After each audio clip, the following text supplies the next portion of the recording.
Hi guys, for today's video, ito po ang ating part 2 ng ating tubig machine bendo na heavy duty na ginawa noong nakaraang araw at ating isasalaysay kung ano ang ating mga nagawa sa ating bendo tubig machine. So, dapat nyong tapusin ang video para malaman nyo kung paano ito in-install. Sa makikita nyo dyan, may tatlo tayong light bulb at ang red ang ating standby at saka may stop button yan. So, yan ang green, yan ang ating start button or slot switch. Kung hinulugan ng piso at saka iilaw ang green at ang white. At saka ito ang ating transformer na nagsusupply ng ating water pump at timer na nagkukontrol sa kung paano may stop ang ating water pump. At ito naman ang contactor na siya ang taga-contact kapag hinuhulugan ng piso, at may breaker din tayo kapag mag-short, automatic trip yan kapag may short. So ito ang ating coin box at lagyan na natin ng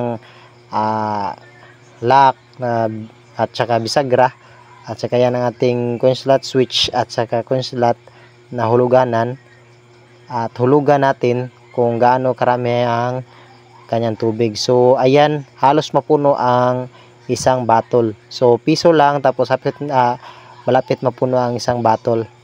So yan ang ating faucet, ginawa lang natin yan, nilagyan natin ng level hose at saka kinundim lang natin, at saka nilagyan lang natin ng stick glove para matibay. At yan po ang ating water pump na galing sa dispenser, at saka nilagyan natin ng sink cable at saka cable tie ang kada gilid niyan. Yan. Tapos yan na po ang ating kabuuan ng ating paggawa ng ating heavy duty na tubig machine. Kahit 5 years po yan o 10 years, kayang-kaya po. Hindi po yan dali-daling masisira. Kasi po, pang heavy duty po yan ang nilagay po natin ng mga pyesa. At kung nagustuhan nyo po ang aking video, huwag nyo pong kalimutan na mag-subscribe, like, share, follow na rin po, at click na rin po yung notification bell para ma-update kayo sa ating next video about itong mga tubig machine na setup. So maraming salamat po at sana tulungan nyo po akong ma-reach po ang 1,000 subscriber para po ma-monetize na po tayo.